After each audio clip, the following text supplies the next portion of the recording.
Halo kreator dan sahabat YouTube semuanya. Jumpa lagi dengan saya Daeng Fai Channel. Dan ingat, masih di seputar YouTube.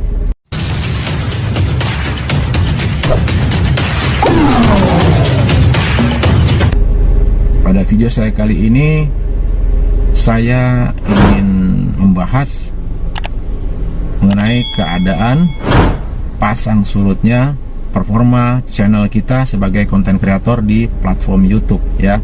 Kita tahu bahwa di awal 2023 banyak jam tayang yang pada drop atau merosot. Nah, dari situ banyak aspeknya ya, penyebabnya banyak. Jadi begini, yang menyebabkan drop atau turunnya jam tayang kita itu karena beberapa aspek ya. Satu, adanya video kita yang menghasilkan jam tayang tinggi sudah melewati kurun waktu 1 tahun terakhir, karena YouTube hanya mencantumkan jam tayang valid 1 tahun terakhir atau 12 bulan ke belakang. Nah, itu yang akan ditunjukkan oleh pihak YouTube sebagai persyaratan untuk menuju program partner YouTube atau memonetisasi ya. Nah, jika di channel kalian itu ada video yang menghasilkan jam tayang tinggi karena viral, kemudian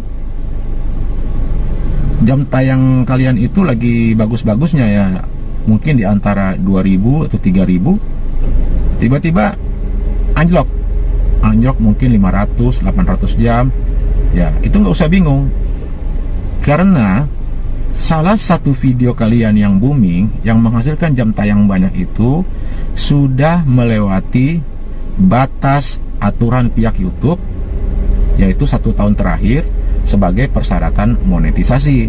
Nah, jadi pihak YouTube tidak menghitungkan lagi, bukannya hilang, tapi sudah digeser karena sudah melewati 1 tahun terakhir. Itu satu ya. Kedua, ada video-video kalian yang mungkin di private atau di tidak publik, jadi visibilitasnya kalian ganti ya, mungkin karena adanya klaim hak cipta, ada pelanggaran-pelanggaran, kalian merasa wah ini mesti dikunci ya, bisa saja. Aspek lainnya ya, karena kaitannya dengan aspek kedua tadi, ada klaim hak cipta, ada peraturan-peraturan yang dilanggar, mungkin kalian menghapusnya ya. YouTube tidak melarang menghapus video.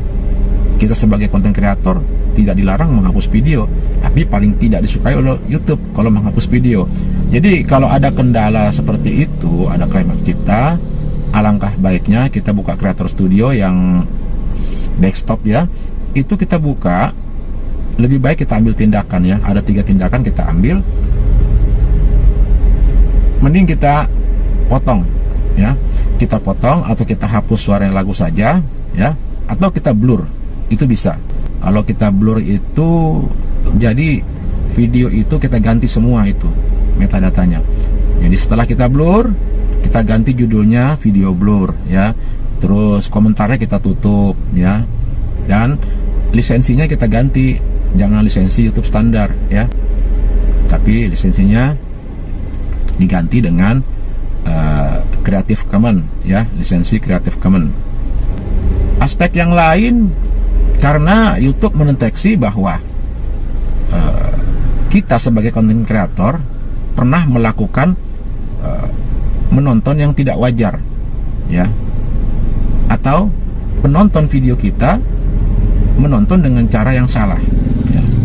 Itu termasuk aspek yang akan menurunkan merosotnya jam tayang kita. Ada lagi aspek lain, yaitu kita menggunakan aplikasi pihak ketiga ya, berupa web ya, mungkin pakai RDP atau pakai VPN ya.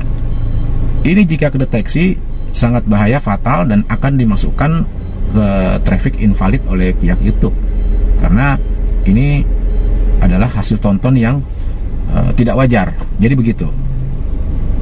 Nah, dengan adanya merosot jam tayang yang drop besar-besaran itu, pastinya kita sebagai konten kreator itu mempunyai perasaan yang berbeda.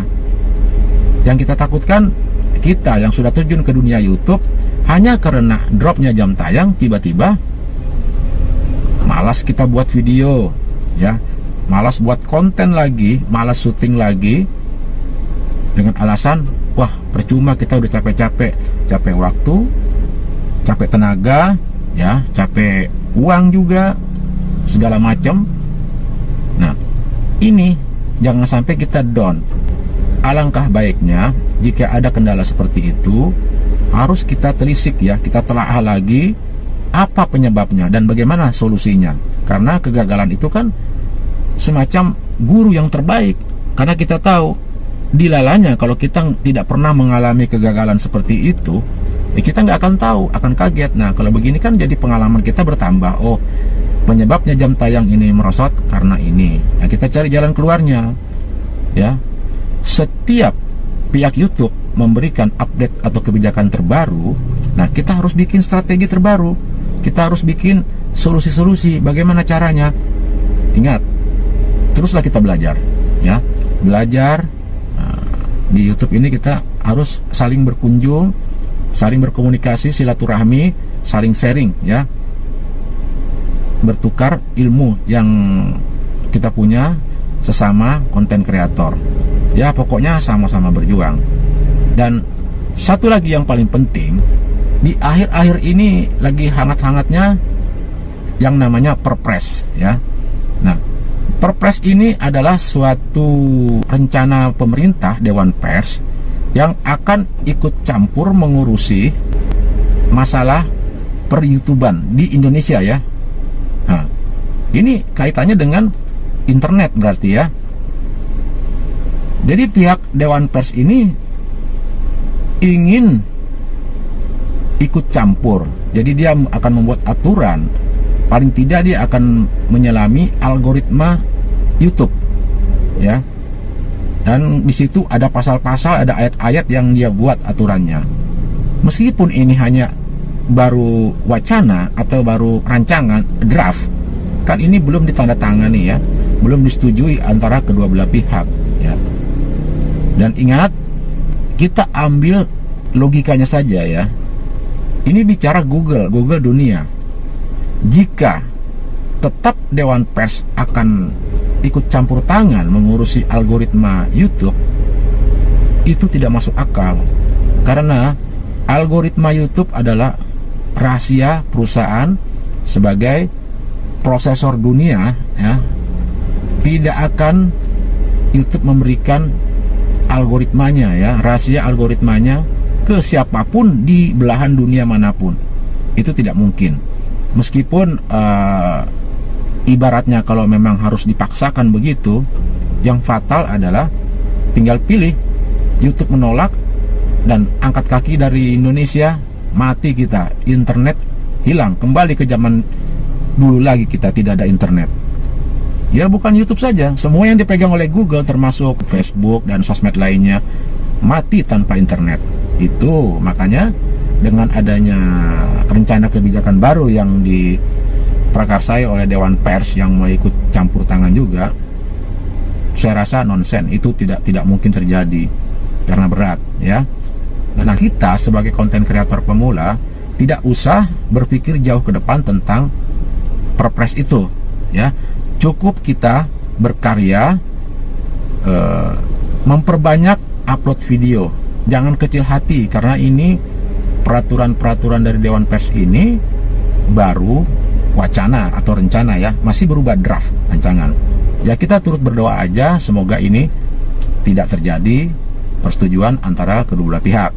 Saya yakin dengan adanya kebijakan-kebijakan dari YouTube saja, kalian sering gentar, sering malas. Kan banyak kreator-kreator itu yang udah terlanjur nyemplung ke dunia YouTube, tiba-tiba dengan ada peraturan-peraturan YouTube yang diupdate setiap minimal 1 tahun 2 kali per 6 bulan, itu kadang-kadang kita down. Wah, ada peraturan begini dari YouTube, down. Nah, apalagi ini yang Perpres ini, janganlah berpikir ke arah situ, ya. Kalian hanya fokus memperbanyak upload video, ya. Contoh, Kalau Anda atau kalian down, tidak akan rajin lagi memproduksi video, ya. Ternyata wacana tentang Perpres ini tidak jadi, gagal, kalian akan merasakan kerugian kalian, ya. Itu pengaruhnya di mana? Jam tayang kalian akan turun. Sekali lagi saya ingatkan, kita sebagai pemula fokus saja membuat video sebanyak-banyaknya. Senjatanya konten kreator kepada YouTube adalah membuat video sebanyak-banyaknya. Itu yang paling disukai oleh pihak YouTube. Saya rasa itu aja seri untuk sebagai mengingatkan bahwa kita jangan sampai putus asa, down, dan berpikir logika saja, ya. Oke sahabat YouTube dan kreator semuanya, semoga ada manfaat sharing singkat saya ini. Saya ucapkan salam kreator.